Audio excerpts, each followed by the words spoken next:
3 years in and 3 years left to go. 1986 represented the annual cycle that followed the first WrestleMania the prior year, but before the World Wrestling Federation had hit the true peak of its golden era with a third WrestleMania that would occur the following year. But in this go-round of releases, what did the WWF Wrestling Superstars toy line made by LJN have to offer? Let's travel back in time to the vintage era of toys once again, right here on Toy Connections.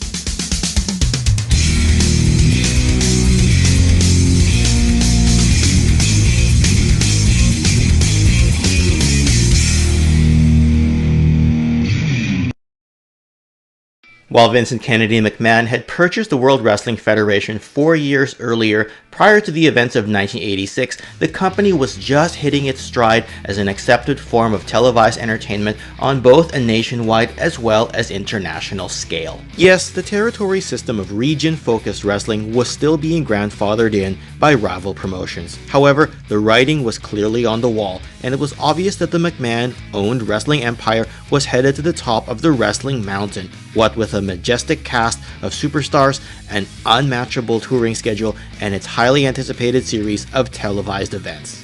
Sure, the first WrestleMania was considered as a successful closed-circuit event in the days before pay-per-view wrestling spectacles. The WWF form of wrestling was also broadcast either on TV syndication or with specialty shows airing on both MTV and NBC, among others. As for the second WrestleMania that occurred in April of 1986, it is definitely less memorable than the extravaganza that preceded it the prior year, as well as the follow-up mega spectacle that would occur the year after. Sure, on paper, it was exciting. An event airing in 3 locations spread across 3 hours was both ambitious as well as intriguing. Mr. T would square off with Rowdy Roddy Piper in the first hour's main event that emanated from New York. A wrestling football battle royal, along with a tag team championship match, served as the attraction for the second hour that took place in Chicago. And of course, a steel cage match pitting Hulk Hogan against King Kong Bundy in the third hour would headline as well as cap off the entire event. And while reactions were mixed and in many cases underwhelming, the same cannot be said for the amazing expanded lineup of figures that were released in this year. A jaw-dropping 17 figures were released in 1986, which comprises a greater number of figures than the combined 1984 and 1985 lineups in the 2 preceding years. Confidence in the line was clearly rising, and this third series roster is headlined by none other than the Macho Man Randy Savage. This was an earlier figure before his true rise to fame later on in the 1980s, but many consider this as the quintessential and cornerstone of any Macho Man action figure collection. He is posed in a way where he can deliver an elbow smash on either side of his body, and variants of him do exist with different shades of wrestling tights, as well as versions that have either stars or no stars decorated on his attire, and he'd be joined in toy form by his manager Miss Elizabeth in the following year of the LJN WWF Superstars series. And though this was before their timeless epic WrestleMania 3 rivalry and matchup, Ricky the Dragon Steamboat would be amongst the figures released in this wave. This did represent the very early days of the Dragon's career in the WWE or WWF at the time, having just recently jumped over from Jim Crockett Promotions. You'll notice that Steamboat is in his black wrestling attire rather than the more signature white or red tights that he'd wear later on. As many know, Steamboat would be a staple in the Intercontinental title scene in the time following 1986. As a true sign of wrestling's popularity being on the rise during this time, this third series of toys showcased a significant number of non-wrestling personalities. Jesse the Body Ventura is shown here in his wrestling gear, though by this point you could pretty much count on him being at the announcer's booth more often than being an active participant in the ring. Variations do exist for Ventura, color-wise in terms of his hair, mustache, and tight colors. Even though this figure is clearly meant to be him in his active wrestling days, a lot of people's memories of him during this golden era is of Jesse calling the action with Vince McMahon or Gorilla Monsoon using his witty, creative, and charismatic style of commentary. Also joining the commentary booth in an on-again, off-again manner was Bobby the Brain Heenan. Truly in the prime of his career, we'll all remember him for managing the famed Heenan family stable, consisting of wrestlers ranging from the mid to upper card, and also while taking bumps while being known as the Weasel he was. He's certainly one of the more desirable and memorable figures of this range. Mean Gene Okerlund also joined the broadcast crew, naturally as an interviewer who was well loved by his peers and fans. No one will ever forget the charismatic, undersized Mean Gene as a true iconic character of this era. He's known for his great personality and not just for holding the microphone. In fact, he even got into the ring on the extremely rare occasion. As one can see, non-wrestlers were a staple of this third series of LJN WWF Wrestling Superstars. Captain Lou Albano was a big part of this rock and wrestling era, what with his friendship with Cyndi Lauper, as well as his engaging personality and unforgettable appearance. He'd be joined by others such as Classy Freddie Blassie, who was known for managing the ultra-heel tag team of the Iron Sheik and Nikolai Volkov while carrying his signature cane with him everywhere. And I guess carrying a cane was something several managers would do to add to the colorful nature of their ringside personas, seeing as Mr. Fuji would do the same. Fuji, like many other managers, would have a career that spanned well into the 1990s, as he'd always be a candidate to manage the big names and mega heels of wrestling history. Note that a lot of these non-wrestling personalities would also have variations on their figures, much like the wrestlers themselves. In the case of Bobby Heenan, his shoulder paint design would vary depending on the figure you got. Captain Lou would have some color variations on his shirt, and Mean Gene's microphone could be found with or without the WWF logo on it.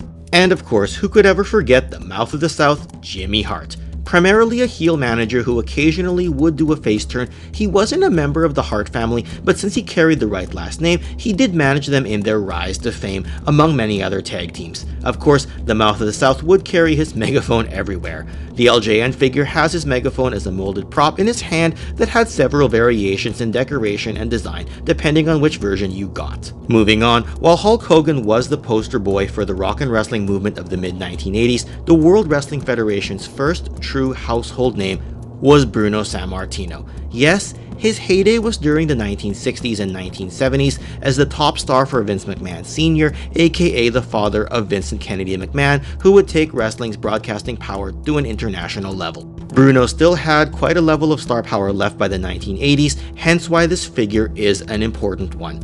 An easy choice to induct into WWE's Hall of Fame, Bruno will always be remembered for his endless world title reign, which ran for 7.5 years when he defeated Nature Boy Buddy Rogers in the spring of 1963 and dropping the belt shortly after the start of 1971. Do note that Bruno's prominent years were back when the promotion was still called the Worldwide Wrestling Federation before the third W was dropped from WWF in an acronym that would be just WWF after this. And speaking of big stars, the mid-1980s would see the rise of a timelessly amazing tag team in the British Bulldogs. Davey Boy Smith and the Dynamite Kid would actually win the World Tag Team titles in this 1986 calendar year before ceding the belts the following year to the Hart Foundation.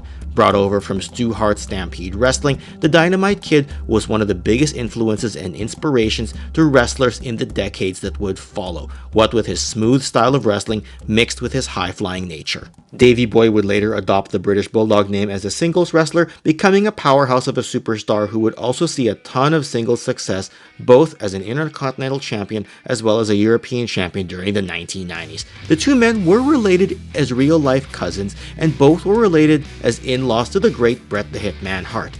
Few tag teams past or present were better or more dominant than the Bulldogs.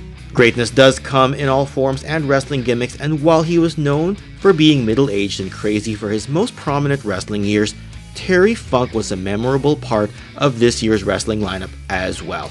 Carrying a branding iron for parts of his career, Terry did team with other members of the Funk family and was also on the undercard of the aforementioned WrestleMania 2 this year. He'd go on to be among the hardcore legends of wrestling history. And while many will remember Jimmy Snuka's 1983 leap off the cage to rally the crowd at Madison Square Garden, some have forgotten that the recipient of that splash was the original Rock himself, Don Muraco.